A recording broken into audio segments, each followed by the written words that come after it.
لله الحمد لله نحمده ونستعينه ونستغفره ونؤمن به ونتوكل عليه ونعوذ بالله من شرور أنفسنا ومن سيئات أعمالنا من يهده الله فلا مضل له ومن يضلله فلا هادي له ونشهد أن لا إله إلا الله وحده لا شريك له ونشهد أن محمدًا عبده ورسوله صلى الله عليه وسلم أما بعد فأعوذ بالله من الشيطان الرجيم بسم الله الرحمن الرحيم ألف لام ميم أحسب الناس أن يتركوا أن يقولوا آمنا وهم لا يفتنون ولقد فتنا الذين من قبلهم فليعلمن الله الذين صدقوا ويعلمن الكاذبين صدق الله العلي العظيم. அகில உலகையும் படைத்து பரிபாலித்து ரட்சிக்கும் அல்லாஹுக்கே எல்லா புகழும் உரித்தானது.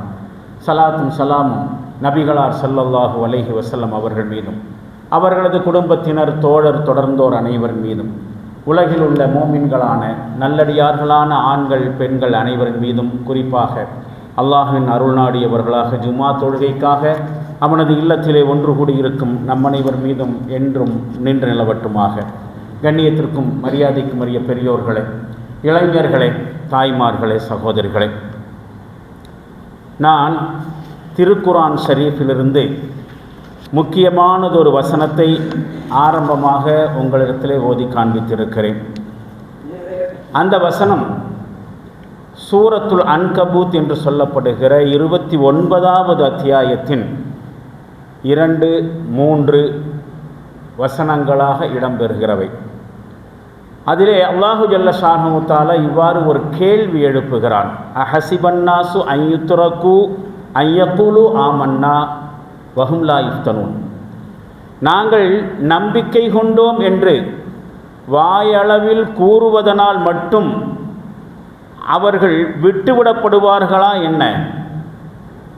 அவர்கள் சோதனைக்குள்ளாக்கப்பட மாட்டார்கள் என்று எண்ணிக்கொண்டார்களா? அல்லது அவர்கள் சோதனைக்குள்ளாக்கப்படாமலேயே வாயளவில் நாங்கள் ஈமான் கொண்டோம் என்று சொல்வதால் மட்டும் அவர்கள் வெறுமனே விட்டுவிடப்படுவார்களா என்று ஒரு கேள்வியை எழுப்புகிறான். அப்படியானால் நாம் சோதிக்கப்படுவோம். பல்வேறு வகையான சோதனைகளை நம்முடைய வாழ்க்கையிலே எதிர்கொள்ள வேண்டியிருக்கும். ஆனால் அதே நேரத்தில் இந்த சோதனையை குறித்து நாம் ஒரு விஷயத்தை வேறுபடுத்தி புரிந்து கொள்ள வேண்டும். துனியாவிலே நாம் வாழுகிற பொழுது நம்முடைய வாழ்க்கையை, தனிப்பட்ட வாழ்க்கையை, குடும்ப வாழ்க்கையை பொருளாதார ரீதியாக வழிநடத்தி செல்கிற பொழுது ஏற்படுகிற சோதனைகள், அந்த சோதனைகளை பற்றி அல்லாஹ் இங்கே சொல்லலை. ஒவ்வொரு மனுஷனும் இந்த உலகத்திலே பிடிச்சு நிற்கிறதுக்கு கடுமையான சோதனைகளை எதிர்கொள்ள வேண்டியிருக்கிறது. பொருளாதார ரீதியான சோதனைகள் தான் அதிலே மிகப்பெரிய சோதனை. ஒரு தன்னிறைவோடு வாழ்க்கையை நடத்துவதற்கு ஓரளவுக்காவது பொருளாதாரம், காசு பணம் தேவைப்படுகிறது. அதனால் அந்த காசு பணத்தை உண்டாக்கி கொள்வதற்காக வேண்டி மனிதர்கள் கடுமையான முயற்சி செய்கிறார்கள். அது ஒரு பெரிய சோதனை. அதே மாதிரி சம்பாதித்த சம்பாத்தியத்தை வைத்துக்கொண்டு குடும்பத்தை வழிநடத்துவது இன்னொரு வகையான ஒரு சோதனை தான். பெரும்பான்மையான பேருக்கு குடும்ப வாழ்க்கை ஆரோக்கியகரமாக இருப்பதில்லை. ஒரு சில பேர்கள் நிம்மதியான வாழ்க்கையை அனுபவிக்கிறார்கள். பெரும்பான்மையான பேர்கள் குடும்ப வாழ்க்கையிலும் சோதனைகளை அனுபவித்துக் கொண்டுதான் இருக்கிறார்கள். இப்போ இந்த மாதிரியான சோதனைகளை எல்லாம் அவர்கள் அனுபவிக்காமலேயே வாயளவில் ஈமான் கொண்டோம் என்று சொல்வதாலேயே அவர்கள் விட்டுவிடப்படுவார்களா என்று அல்லாஹ் கேட்கிறதாக நம்ம நினச்சிக்க கூடாது. அந்த சோதனைகளே இல்லை.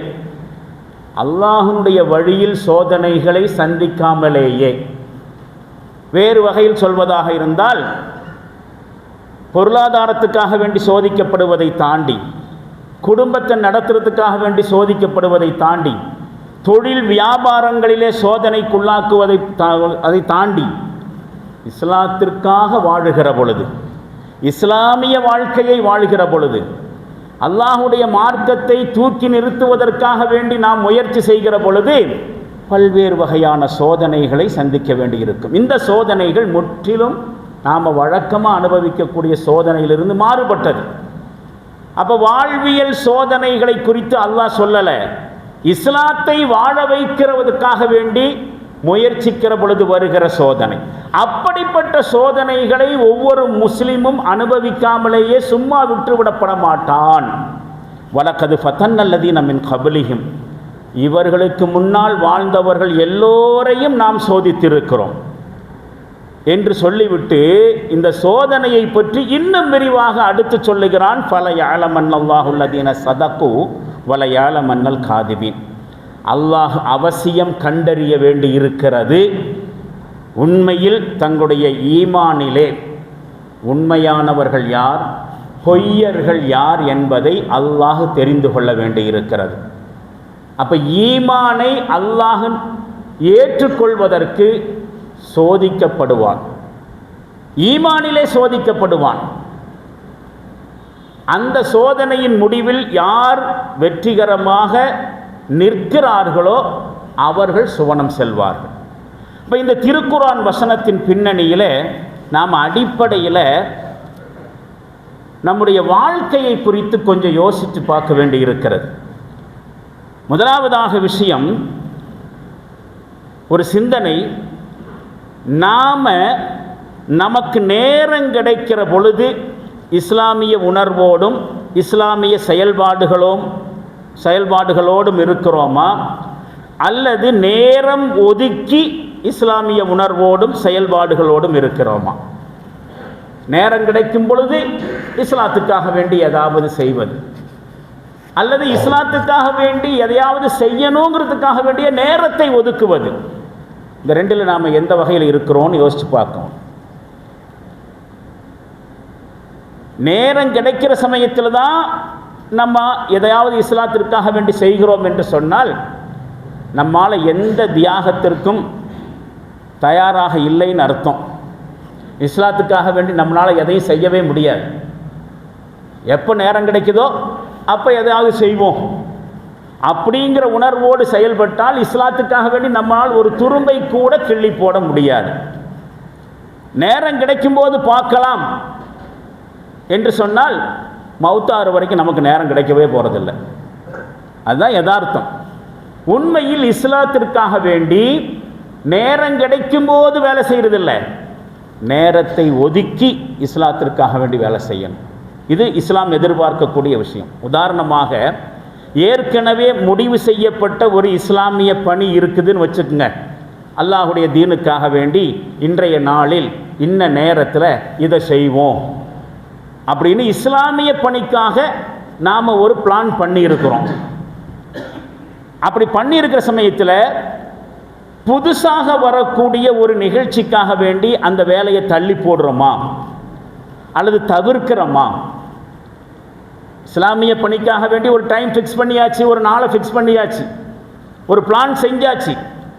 அதுக்கப்புறம் இடையில ஒரு ப்ரோக்ராம் வருது, துனியா சம்பந்தப்பட்ட, குடும்பம் சம்பந்தப்பட்ட, தொழில் சம்பந்தப்பட்ட ஏதாவது ஒரு வேலை வருது. அப்போ இந்த வேலைக்காக வேண்டி இஸ்லாமிய பணியை தள்ளி போடுறோமா அல்லது அந்த இஸ்லாமிய பணியை தவிர்க்கிறோமா? ரெண்டில் எதுக்கு முன்னுரிமை கொடுக்கிறோம்? அதை வச்சு நாம் முடிவு செய்து கொள்ளலாம், நாம் இஸ்லாத்திற்காக வேண்டியும் வேலை செய்கிறோமா இல்லையா என்கிற விஷயத்தில். சரியாக சொன்னால், இந்த உலகத்திலேயே உண்மையான பொய் என்று ஒன்று இருக்குதுன்னு சொன்னான். பொய்னா உண்மை இல்லைன்னு அர்த்தம். உண்மை இல்லாததுக்கு தான் பொய்ன்னு சொல்லுவோம். கலப்படம் இல்லாத பொய், உண்மையான பொய் அப்படின்னு ஒன்று இருக்குதுன்னு சொன்னால் அது எனக்கு நேரமே இல்லை அப்படின்னு சொல்கிறது தான். உலகத்திலேயே மிகப்பெரிய பொய்யும் உண்மையான பொய்யும், எனக்கு டைமே இல்லை அப்படிங்க. இந்த சிந்தனையும் இந்த வார்த்தையும் தான் இஸ்லாத்திற்காக வேண்டி வேலை செய்கிறத விட்டுட்டு நம்மளை தள்ளி வைக்குது. இஸ்லாமிய பணிக்காக வேண்டி யார்கிட்டையாவது போய் எதையாவது சொன்னாங்க, டைம் இல்லைங்க, எனக்கு டைம் கிடைக்கும்போது நான் செய்கிறேன். இந்த டைம் இல்லை என்று சொல்வது இருக்கிறதே ஒரு அபத்தமான ஒரு வார்த்தை. அல்லாஹ்வுடைய தூதர் ஸல்லல்லாஹு அலைஹி வஸல்லம் அவர்களுக்கும் நமக்கு கிடைச்சிருக்கக்கூடிய அதே 24 மணி நேரம்தான். ஆனால் அவருடைய வாழ்க்கையை பார்க்கிறோம். நமக்கு கிடைச்ச அதே 24 மணி நேரம் அவங்களுடைய வாழ்க்கையில் எப்படியெல்லாம் பயன்படுச்சு யோசித்து பார்க்கிற பொழுது நாம் வெட்கப்பட வேண்டி இருக்கிறது. நபி ஸல்லல்லாஹு அலைஹி வஸல்லம் அவர்கள் அவர்களுடைய 24 மணி நேரத்தை எப்படியெல்லாம் செலவு செஞ்சாங்க, எதற்கெல்லாம் செலவு செஞ்சாங்க. நாம் நம்முடைய 24 மணி நேரத்தை எப்படியெல்லாம் பயன்படுத்தி கொண்டிருக்கிறோம். அதே மாதிரி இஸ்லாத்திற்காக வேண்டி பெரும் பெரும் தியாகங்களை செய்த, பெரும் பெரும் சோதனைகளை எதிர்கொண்ட ஹஜ்ரத் அபூபக்கர் சித்திக், உமர், உஸ்மான் ரலியல்லாஹு அன்ஹு அவர்கள், அலி ரலியல்லாஹு அன்ஹு அவர்கள், அத்துணை பேர்களுக்குமே, அவர்களை தொடர்ந்த எல்லா சஹாபாக்களுக்குமே நமக்கு கிடைச்சிருக்கக்கூடிய அதே 24 மணி நேரம்தான். அவர்களெல்லாம் இந்த இஸ்லாத்திற்காக வேண்டி பல சோதனைகளை எதிர்கொண்டதனாலையும் பல்வேறு வகையான தியாகங்களை எல்லாம் செய்ததுனால தான் அவர்களுடைய தியாகத்தின் நிழலில் நாமளும் முஸ்லிம்களாக வாழ்ந்துட்டு இருக்கிறோம். இன்றைக்கு நாமும் இஸ்லாத்திற்காக வேண்டி சில சோதனைகளை எதிர்கொள்ளவில்லை என்று சொன்னால், இஸ்லாத்திற்காக சில தியாகங்களை செய்யலேன்னு சொன்னால், நம்முடைய அடுத்த தலைமுறைகள் முஸ்லிம்களாக இருப்பாங்கங்கிறதுக்கு உத்தரவாதம் இல்லை. நாம் எவ்வளவு தூரம் இஸ்லாத்திற்காக வேண்டி டைம் கொடுக்கிறோமோ, இஸ்லாமிய பணிகளை நம்முடைய சொந்த வேலையாக எடுத்துக்கொள்கிறோமோ, அந்த அளவுக்கு நம்முடைய அடுத்த தலைமுறை இஸ்லாமிய வழியிலே, இஸ்லாமிய பாதையிலே நடைபோடுவார்கள்.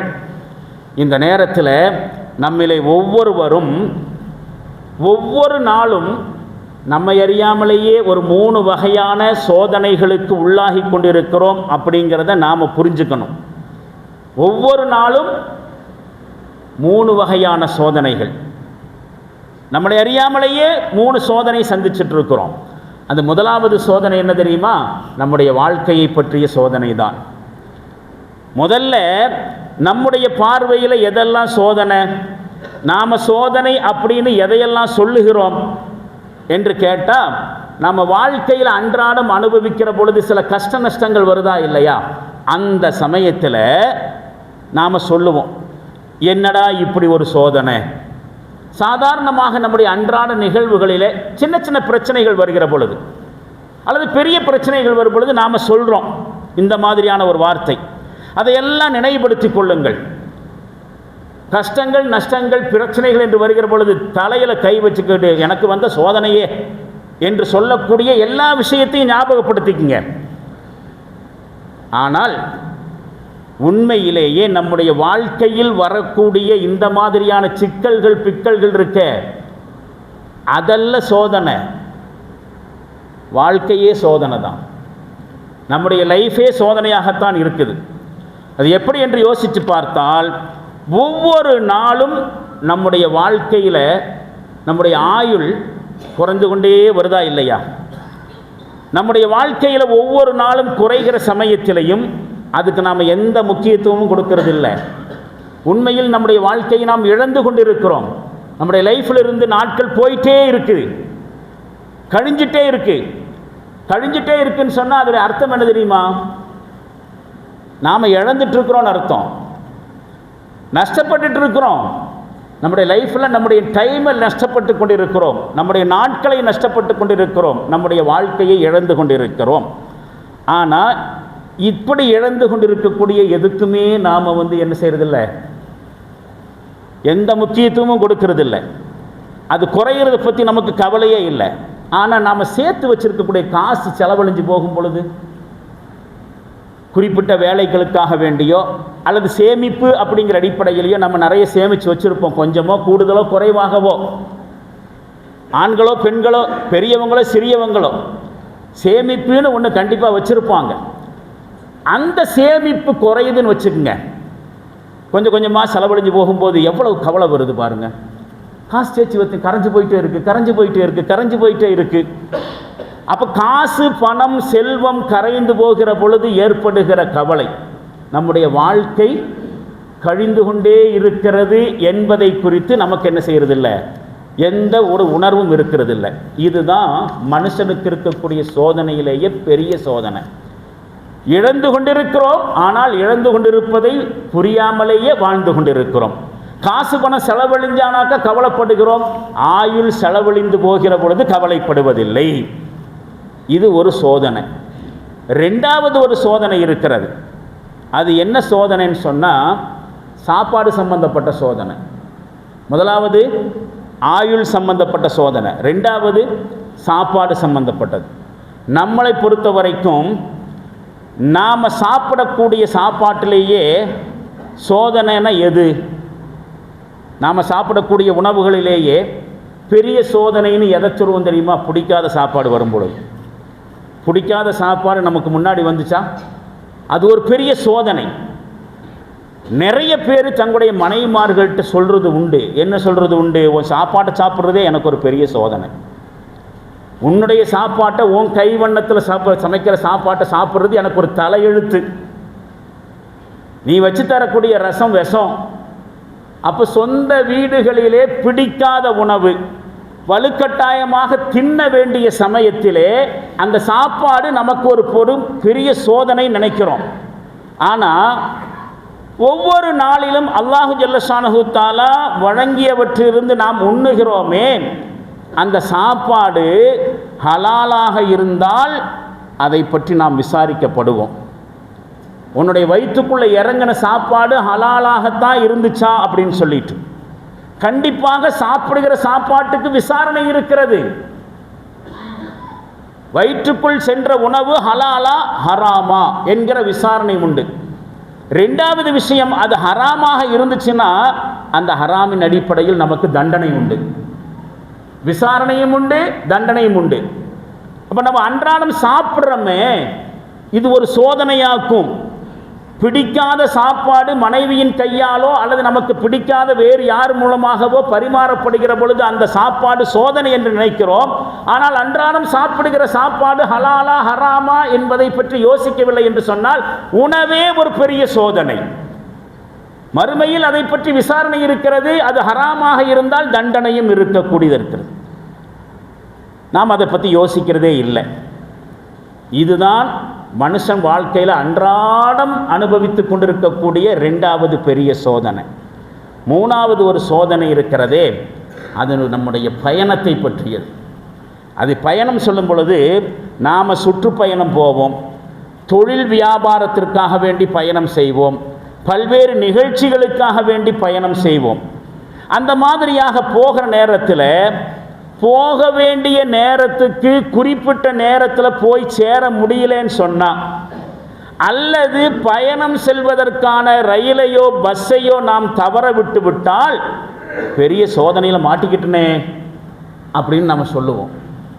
பயணத்தில் சில சிரமங்கள் ஏற்பட்டால், குறிப்பிட்ட டைமுக்கு போய் சேரலைன்னு சொன்னால், அல்லது பயணத்தை ரத்து செய்து விடுமாறியான சூழ்நிலை வந்து விட்டால் பயணம் நமக்கு ஒரு சோதனை என்று நாம் நினைக்கிறோம், அங்கலாய்க்கிறோம். ஆனால் நம்மிலே ஒவ்வொருவரும் ஒவ்வொரு நாளும் மறுமையை நோக்கி பயணம் செய்து கொண்டிருக்கிறோம்.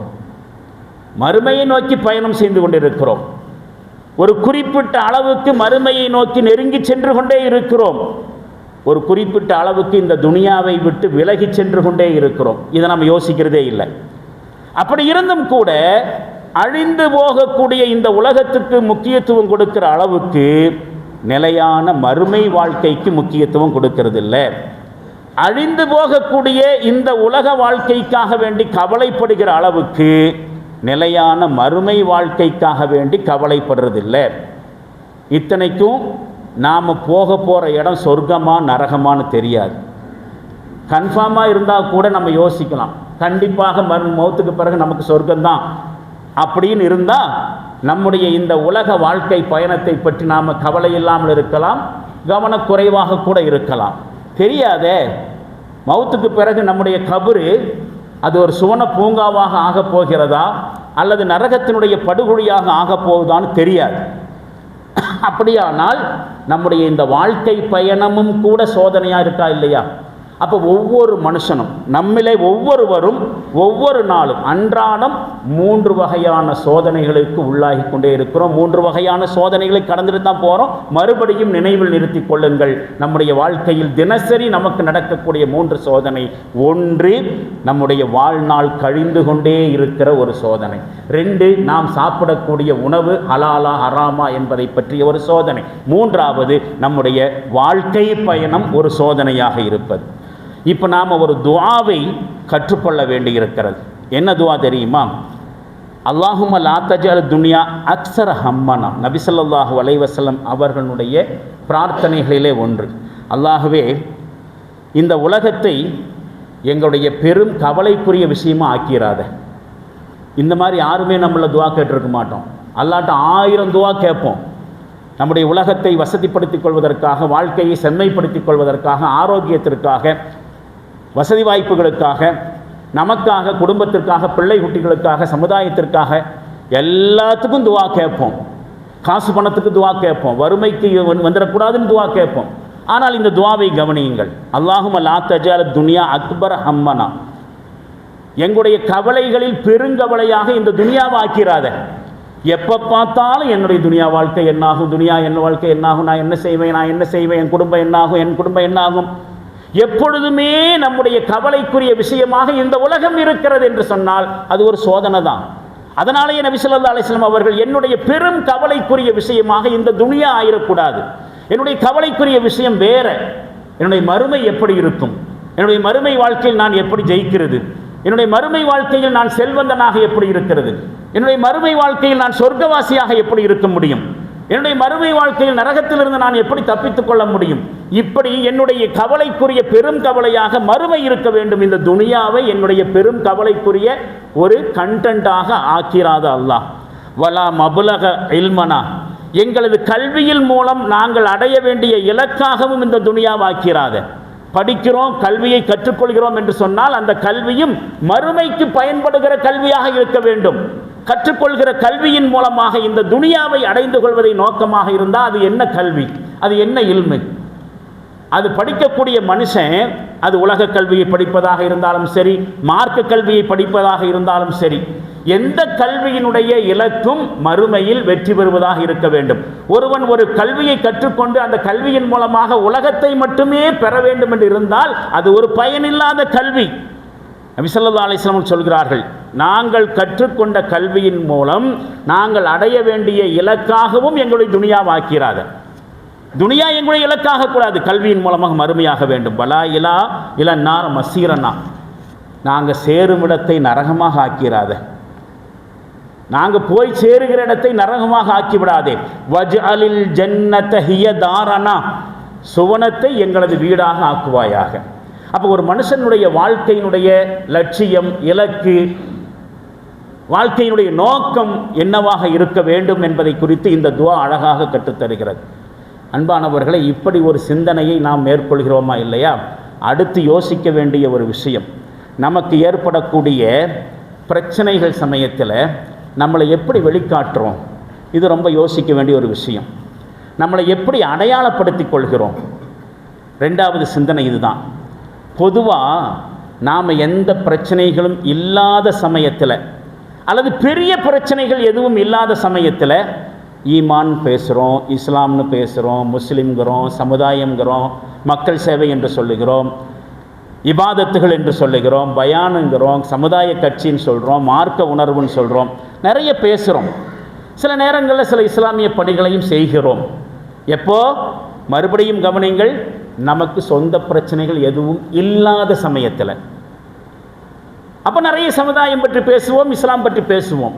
நமக்குன்னு ஏதாவது ஒரு பிரச்சனை வந்து விட்டால் அந்த பிரச்சனையை நிவர்த்தி செய்வதற்காக வேண்டி இஸ்லாத்திற்கு எதிரான அல்லது இஸ்லாம் விரும்பாத ஏதாவது ஒரு வழிமுறையை மேற்கொண்டு விட்டு அதற்கு 1000 காரணத்தை சொல்கிறோமா இல்லையா?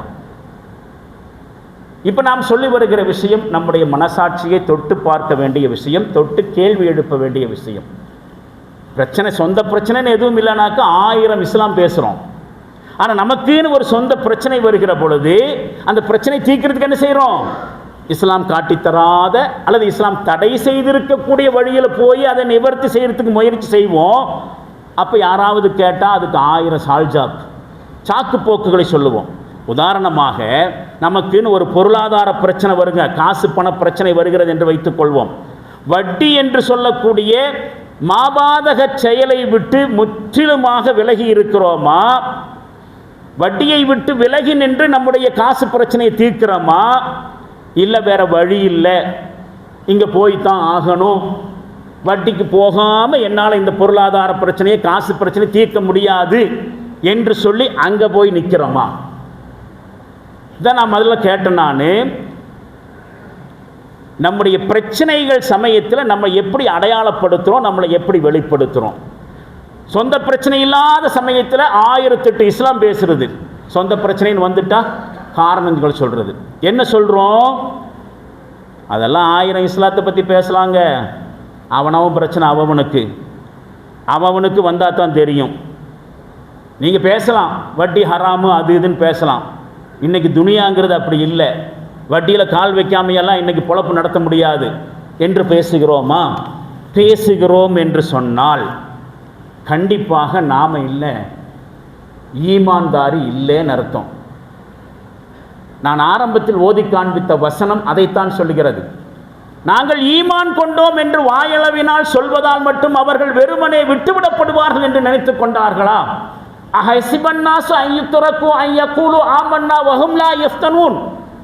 அவர்கள் சோதிக்கப்படாமலேயே வாயளவில் ஈமான் கொண்டோம் என்று சொல்வதால் மட்டும் வெறுமனே விட்டுவிடப்படுவார்களா?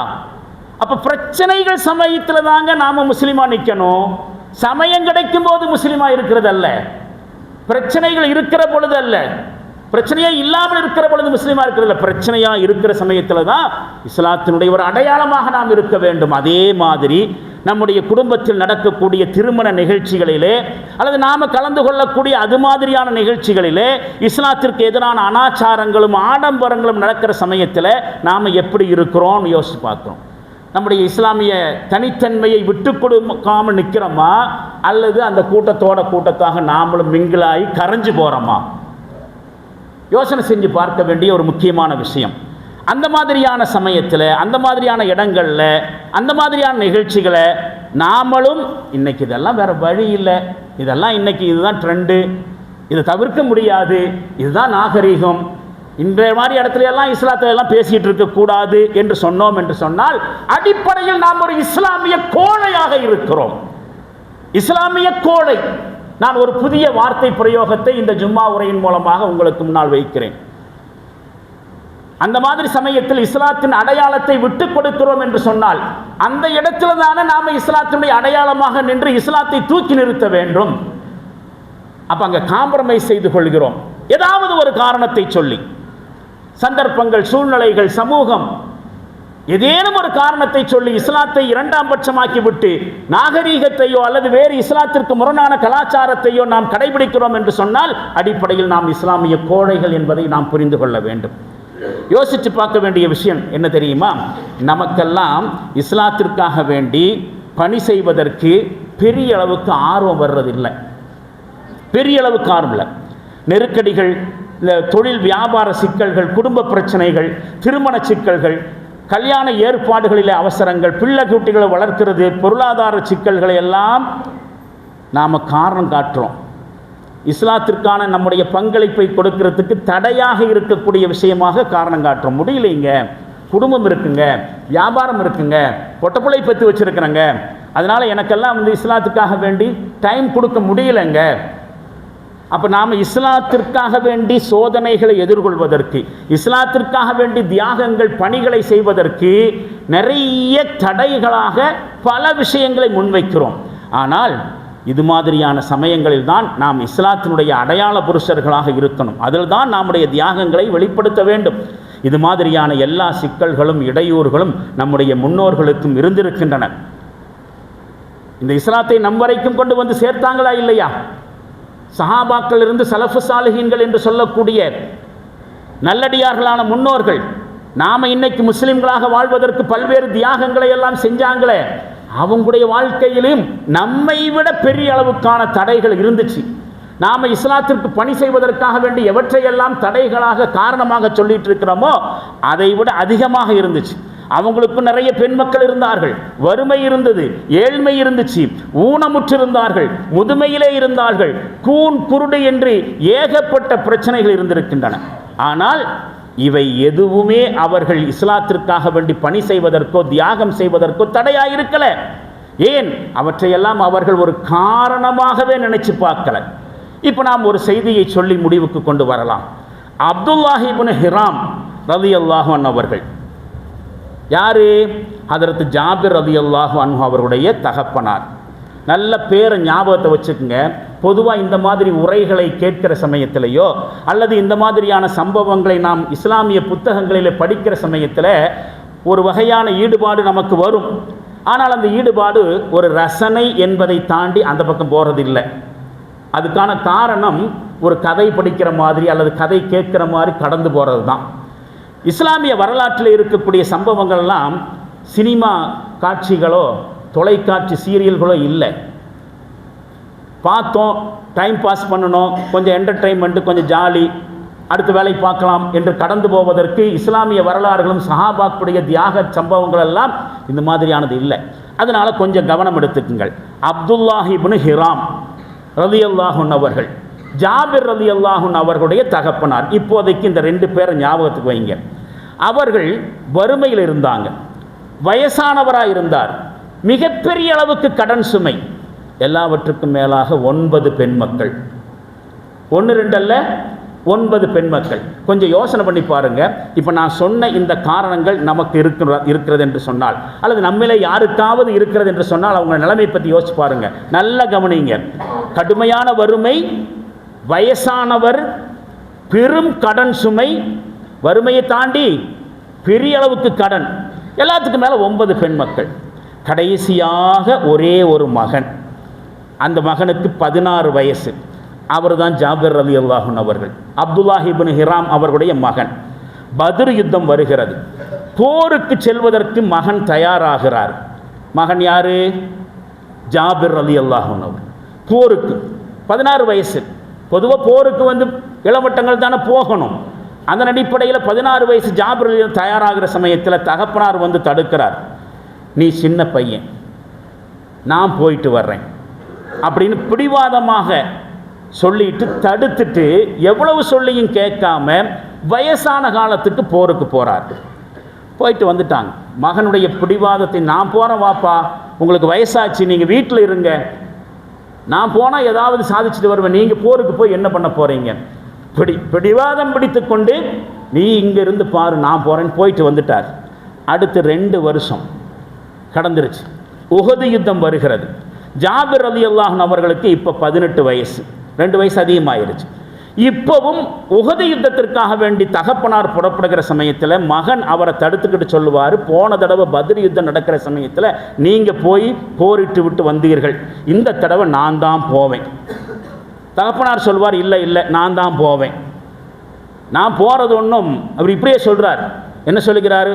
உல்லாச பயணத்துக்கு இல்லை, உயிரை விடுவதற்கான களத்துக்கு நான் போகிறேன். அதனால் நான் போகத்தான் செய்வேன், நீ வீட்டில் இருந்து பார். கடைசியில் ஒரு கட்டத்தில் வாக்குவாதம், தகப்பனாருக்கும் மகனுக்கும் இடையில் வாக்குவாதம் முற்றின நிலைமையில் ஒரு முடிவுக்கு வர்றாங்க. என்ன முடிவுக்கு வர்றாங்க?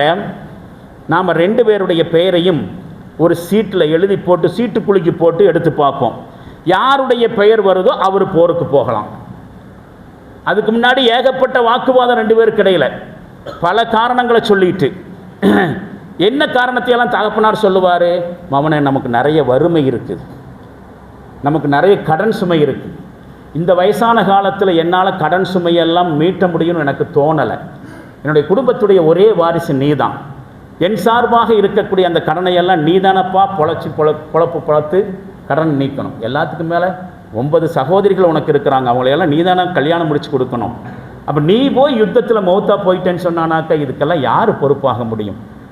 நான் போயிட்டு வரேன். இப்படியெல்லாம் அவங்க 2 பேருக்கு இடையில் பெரிய வாக்குவாதத்துக்கு பிறகுதான் 2 பேரும் விட முடியாது, நான் தான் போவேன், நான் தான் போவேன். 2 பேரும் போகிறது டூருக்கு இல்லை, யுத்த களத்துக்கு போய் இஸ்லாத்திற்காக வேண்டி தன்னுடைய உயிரை அர்ப்பணம் செய்யக்கூடிய களம்னு தெரிஞ்சிருக்கு. 2 பேரும் வாக்குவாதம் முற்றிய நிலைமையில தான் சீட்டு குலுக்கி போட்டு பார்ப்போம், யார் பேர் வருதோ அவங்க யுத்தத்துக்கு போகிறதுங்கிற முடிவெடுக்கிறார்கள். சீட்டு குலுக்கி பார்க்கிற பொழுது தந்தையுடைய பெயர் தான் வருகிறது, பாப்பாவுடைய பேர் தான் வருது. அப்போ தன்னுடைய பெயர் வரலையே அப்படின்னு சொல்லி ஜாபிர் ரலியல்லாஹு அன்ஹு அவர்கள் வேறு வழி இல்லாமல் அழுது கொண்டே தகப்பனாருக்கு அனுமதி கொடுக்கிறார் யுத்தத்துக்கு போகிறதுக்கு. அழுதுட்டு நிற்கக்கூடிய ஜாபிர் ரலியல்லாஹு அன்ஹு அவர்களை பார்த்து அப்துல்லாஹ் இப்னு ஹிராம் ரலியல்லாஹு அன்ஹு சொல்வார், அந்த வாசகத்தை பாருங்க, வல்லாஹி யா புனைய, என் அருமை செல்ல மகனே, அல்லாஹ்வின் மீது சத்தியமாக, லவ் குன்த கைரல் ஜன்னத்தில் ஆசர்துக பிஹா. என்ன சொல்றாங்க? நான் போகிற டியூட்டி சொர்க்கத்துக்கு போறது தவிர வேறு ஒன்றாக இருந்திருந்தா உனக்காக விட்டு தந்திருப்பேன். வேறு எங்கேயாவது போறதாக இருந்தால் அந்த பயணத்தை உனக்காக நான் விட்டு தந்திருப்பேன். ஒரு தந்தைங்கிற முறையில் போற இடம் சொர்க்கம் அப்பா என்று சொல்லிவிடுகிறார். இது சொர்க்கம் செல்வதற்கான வாய்ப்பு.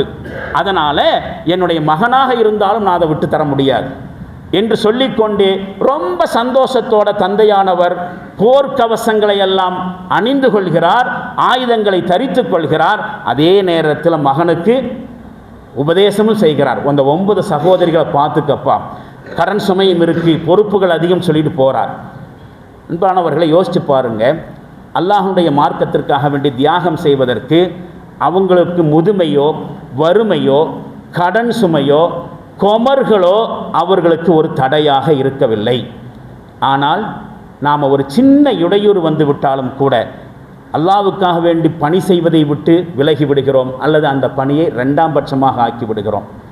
யோசிச்சு பாருங்க, அதே அப்துல்லாஹ் இப்னு ஹிராம் ரலியல்லாஹு அன்ஹு அவர்களுக்கும் அம்ர் இப்னு ஜமூஹ் என்று சொல்லக்கூடிய இன்னொரு தோழருக்கும் இடையில் நல்ல நட்பு இருந்துச்சு. அவங்க 2 பேரும் மக்காவில் ஒன்றா நடந்தவங்க.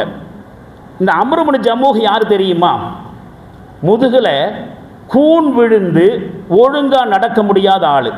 நம்முடைய பாஷையில் சொல்வதாக இருந்தால் ஊனமுற்றவர் அல்லது மாற்றுத்திறனாளி. அவருக்கு 4 மகன்கள். உஹது யுத்தத்துக்கான அறிவிப்பு வருகிறது.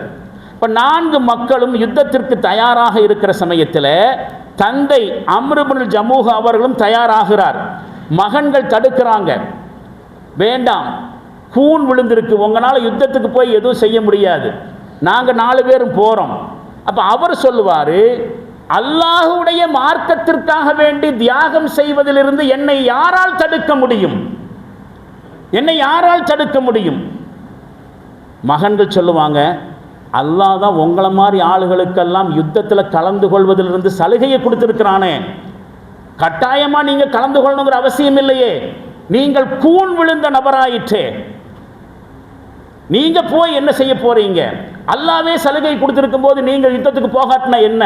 இதுதான் மகன்களுடைய தரப்பு வாதம். ஆனால் வாக்குவாதம் முற்றுகிறது. நபி ஸல்லல்லாஹு அலைஹி வஸல்லம் அவரிடத்திலே வர்றாங்க. நபி ஸல்லல்லாஹு அலைஹி வஸல்லம் அவர்கள் அவரை என்ன சொல்லி கூப்பிட்டாங்க தெரியுமா? சாச்சா. யார்? இந்த அம்ர் இப்னு ஜமூஹ் கூன் விழுந்த நபரை சாச்சா அப்படின்னு கூப்பிட்டுட்டு நீங்கள் போருக்கு வர வேண்டாமே, அல்லாஹ் தான் உங்களை மாதிரி ஆளுகளுக்கு விலக்கு தந்திருக்கிறானே அப்படின்னு சொல்லுகிற பொழுது அவர் என்ன சொல்கிறார் தெரியுமா?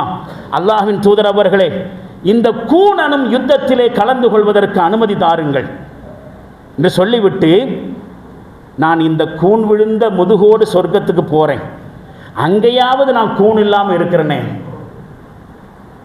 இந்த துனியாவில் தான் கூன் விழுந்த நிலைமையில் இஸ்லாத்திற்காக வேண்டி எதுவும் செய்ய முடியாத ஒரு சூழ்நிலை, நான் யுத்தத்தில் கலந்து கொண்டு கூனனாக யுத்தத்தில் கலந்து கொள்வேன், கூன் இல்லாமல் சொர்க்கத்தில் நுழைய வேண்டும், எனக்கு பர்மிஷன் கொடுங்க யாரை சொல்லலாம்.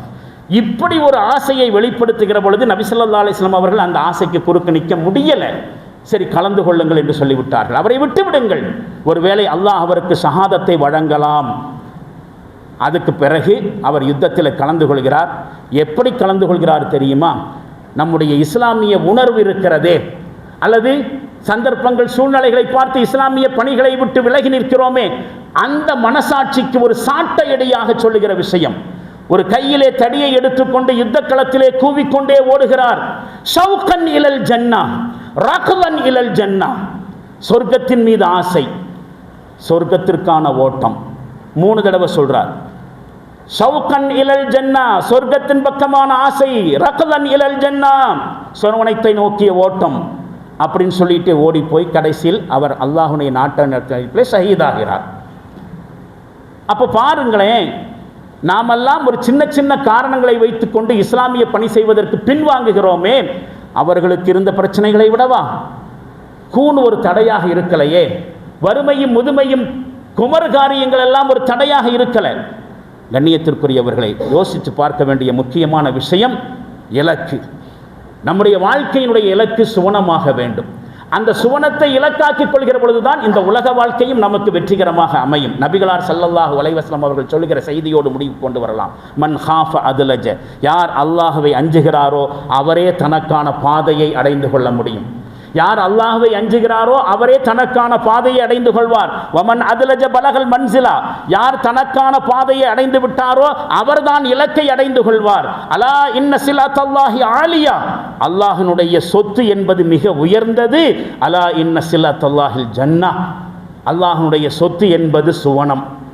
அப்போ அந்த சுவனத்தை பெறுவதென்பது வெறுமனே வாயளவில் நானும் ஒரு மோமின் என்று சொல்லிக் கொள்வதால் சாத்தியமில்லை. மீண்டும் அதே சூரத்துல் அன்கபூத் என்கிற 29வது அத்தியாயத்தினுடைய அந்த 2-3 வசனங்களை ஓதி முடிவுக்கு கொண்டு வரலாம்.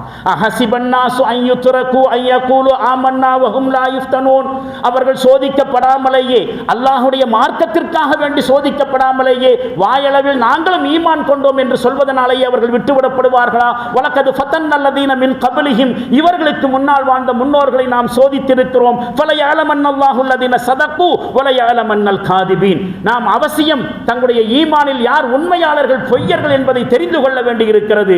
சோதிக்கத்தான் செய்வோம் என்று சொல்லுகிறான். ஈமானுக்கும் தியாகத்திற்கும் நெருங்கிய தொடர்பு இருக்கிறது. எந்த அளவுக்கு தியாகத்தை செய்கிறோமோ அந்த அளவுக்கு நமக்கு ஈமான் இருக்கிறது என்ற அர்த்தம். தியாகத்துடன் கூடிய ஈமானை அல்லாஹு ஜல்லஷானு தஆலா நம் அனைவர்களுக்கும் நசீபாக்குவானாக. வாஹிர் தாவானா அல்ஹம்துலில்லாஹி ரப்பில் ஆலமீன். பாரக்கல்லாஹ் பாரக்கல்லாஹு லனா வலக்கும் ஃபில் குர்ஆனில் அஸீம் வ நஃபஅனா வ இய்யாக்கும் பில் ஆயாத்தி வذிக்ரில் ஹகீம். இன்னஹு தஆலா ஜவாதுன் கரீமும் மலிக்கும் பர்ரு ரഊஃபுர் ரஹீமுன் வ ரப்புன் அலீம்.